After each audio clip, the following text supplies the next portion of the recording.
अखिलेश का दावा 304 सीटों पर जीती थी सपा, लेकिन ईवीएम से बीजेपी ने सपा को हरवा दिया। अखिलेश के दावे के बाद यूपी में सियासी हंगामा। अखिलेश यादव ने उठाया हकीकत से पर्दा।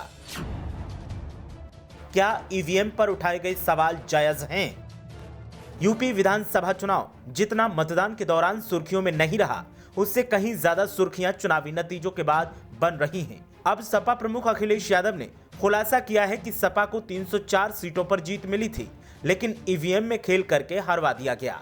आपको क्या लगता है, ईवीएम के जरिए ही सपा को हरवाया गया है? क्या अखिलेश यादव का यह दावा सही है? हमें अपनी राय कमेंट करके जरूर बताएं।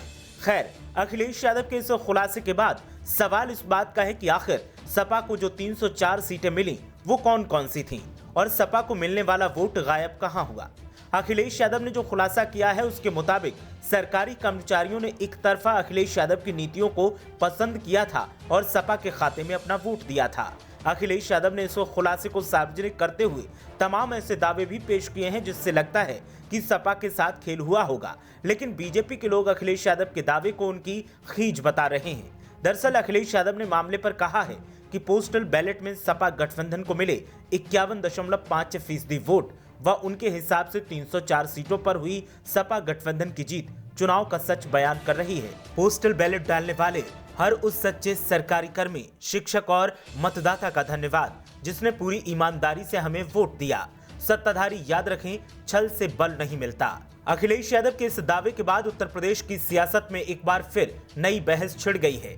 अखिलेश यादव के दावे के बाद सपा नेताओं की माने तो पुरानी पेंशन बहाली का मुद्दा सपा के पक्ष में काम कर रहा था और इसीलिए सरकारी अधिकारियों ने एक तरफा सपा को वोट दिया, लेकिन ईवीएम से गड़बड़ी कर दी गई और सपा को हरवाकर बीजेपी को जितवा दिया गया।